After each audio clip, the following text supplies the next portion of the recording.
long resume for Charles Wiley, but mainly he was a war reporter.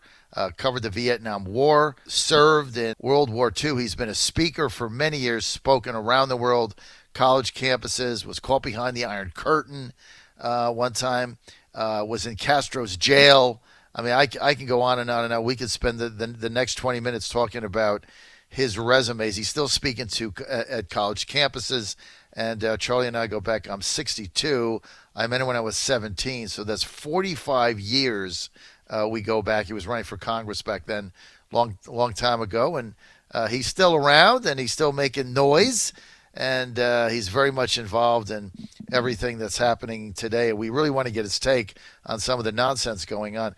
Charlie's with us now. Charles Wiley, great to have you here in the John Fredericks Radio Network. Well, it's always good to be with you, John, and I think probably the thing that you were going to ask me about more than anything else is these demonstrations that are going on, these, quote, peaceful demonstrations.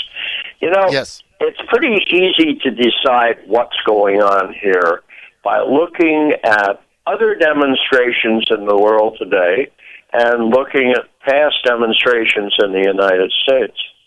First of all, I organized, and you know this, otherwise I wouldn't dare say it, I've organized some of the biggest demonstrations in the history of the United States of America. I organized, among other things, the third longest parade in the history of the country. It lasted almost 9 hours. Imagine a parade going on for 9 hours. And during that time, 250,000 people marched the 2-mile parade route. And we've organized a whole lot of other things. The committee that I had, which was active from 1967. And there are demonstrations going now, and they've been going on for weeks, in the country of Belarus. Now, I happen to know quite a bit about Belarus because my son married a Belarus girl. The family is very close-knit, the two groups, and so we know a lot about Belarus. And so let's take the demonstrations that we put on and the demonstrations in Belarus. And there's something that is so different about them than the ones that go on now and across the United States. Hundreds of thousands of people are out on the streets every day in Belarus. They've got police there that beat people, drag them off. They've jailed thousands. There have been pictures of the terrible behavior. They go and just beat people. They've tortured people. But if somebody in that crowd of hundreds of thousands picked up a brick to throw it at a storefront to start looting, they would be arrested by the crowd. They would not be allowed to behave like that for 1 minute because it would be considered a crime. It would be considered a betrayal of the demonstrators because that's not what they're there to do. They're to show peacefully how they feel about the government that's in charge. In our case, we had people marching down streets, or we had people rallying by again, hundreds of thousands.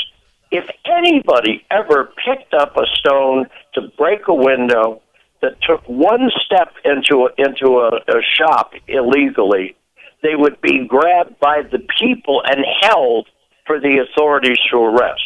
We were showing what we felt about things. We were showing our support. In most cases, the things that we were demonstrating for was to show support for the men who were in the service fighting for our country.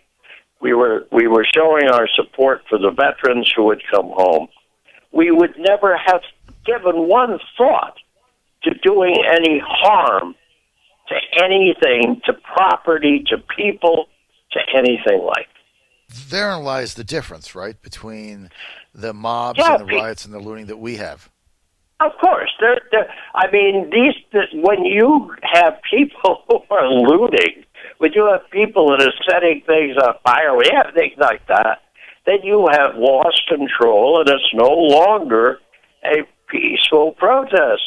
It is now lawless looting. It is behavior that is unacceptable to civilize people. It's that simple.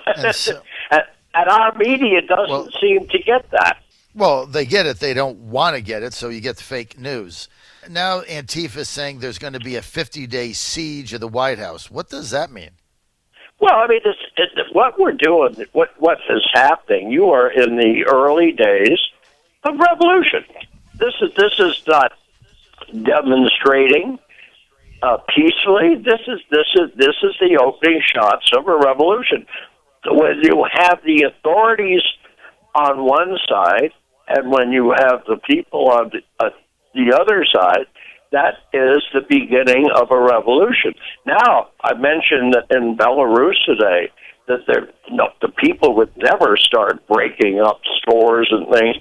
By the way, if they reach the point that that's happening, that means that you have fallen into a new category. You're now into revolution.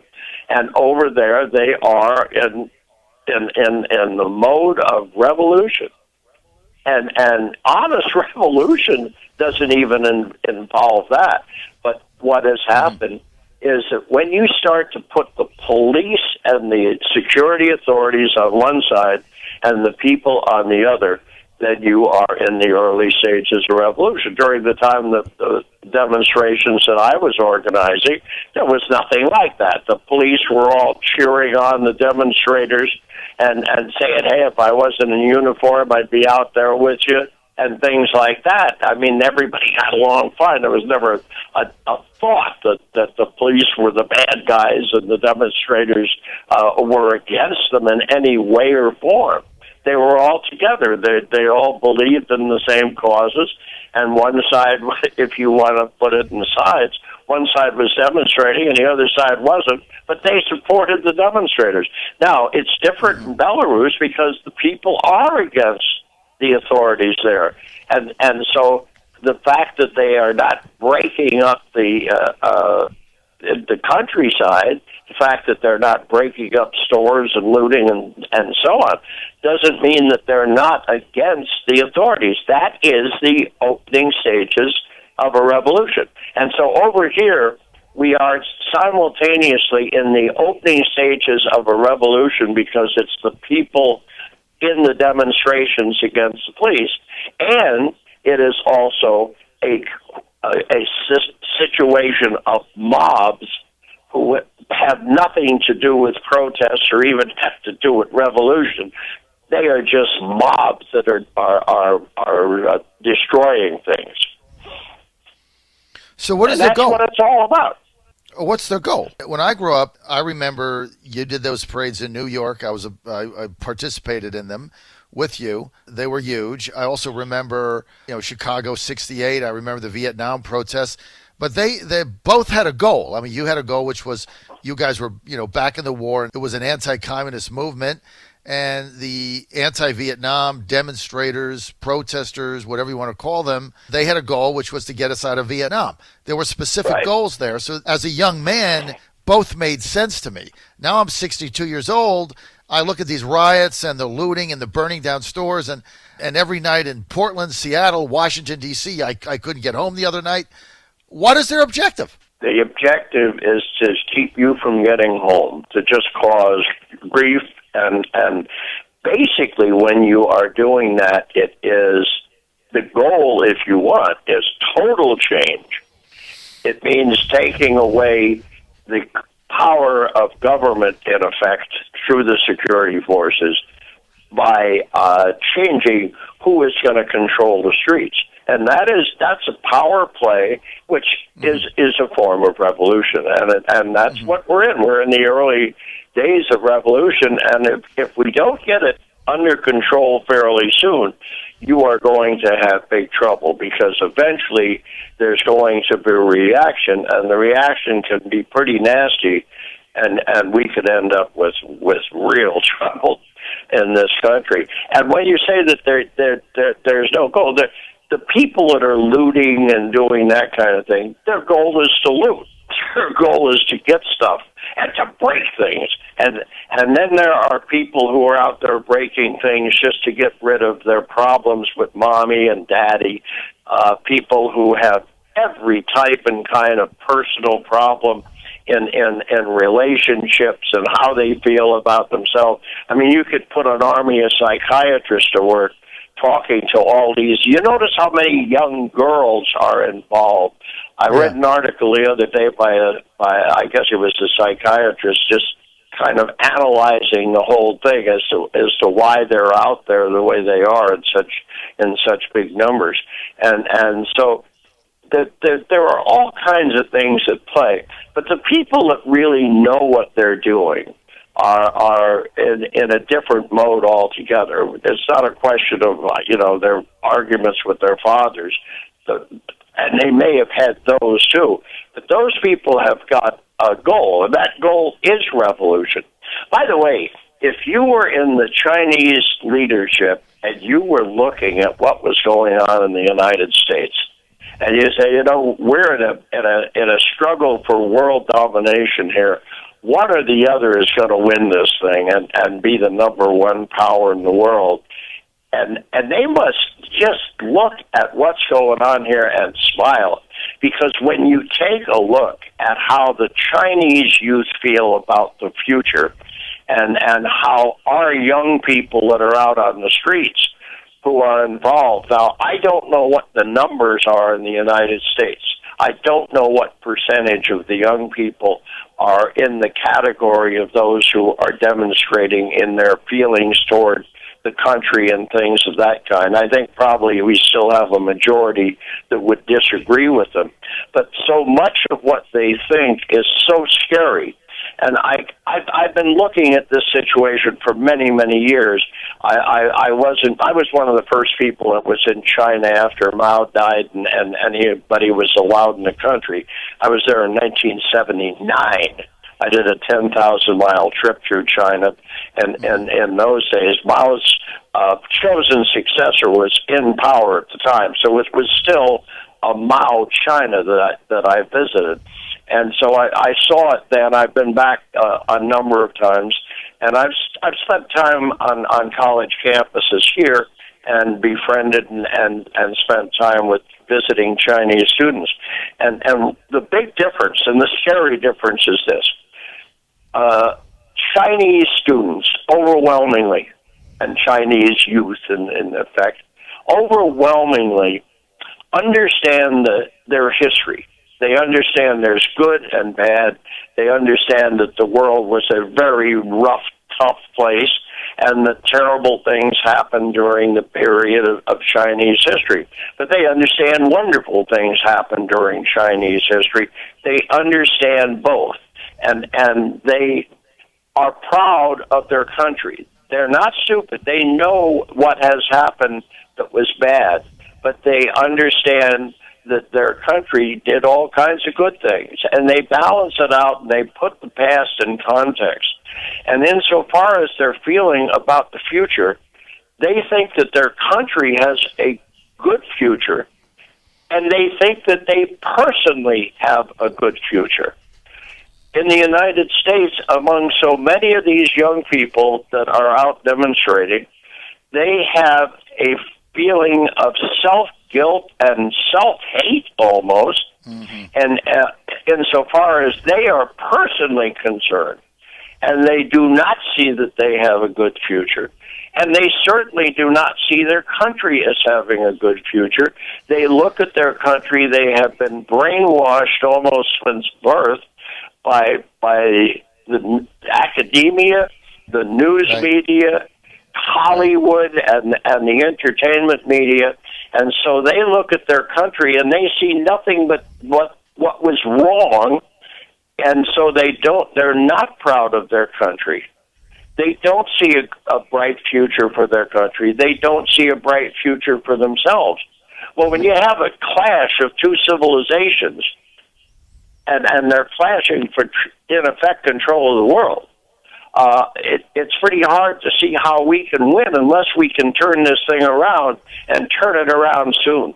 I don't know, Charlie. I mean, you have to. We're with Charles Wiley, by the way, so you have to look at this. You said we're the early stages of a revolution.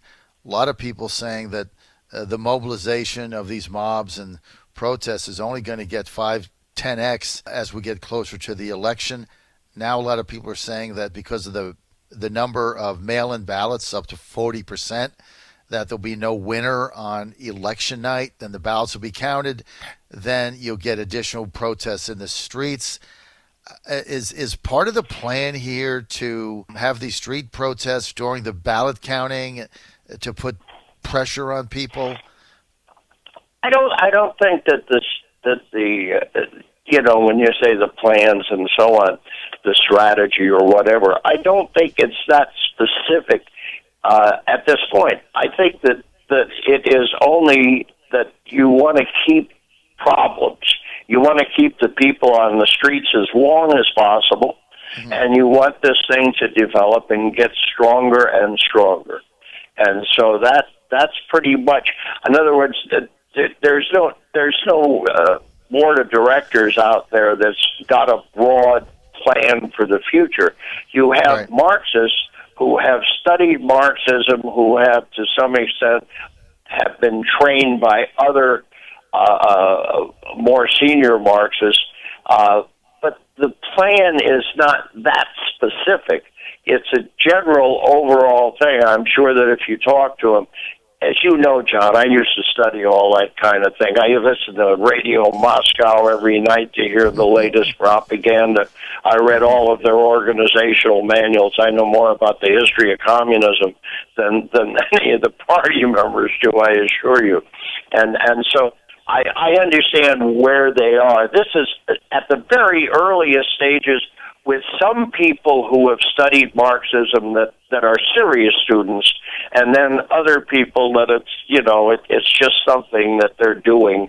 And by the way, once this thing straightens out, if it ever gets to the point where they really are a major force that are threatening overthrow of the government and taking over, at that point and after that, that's when you're going to see all the people that are out there leading the demonstrations and the rioting.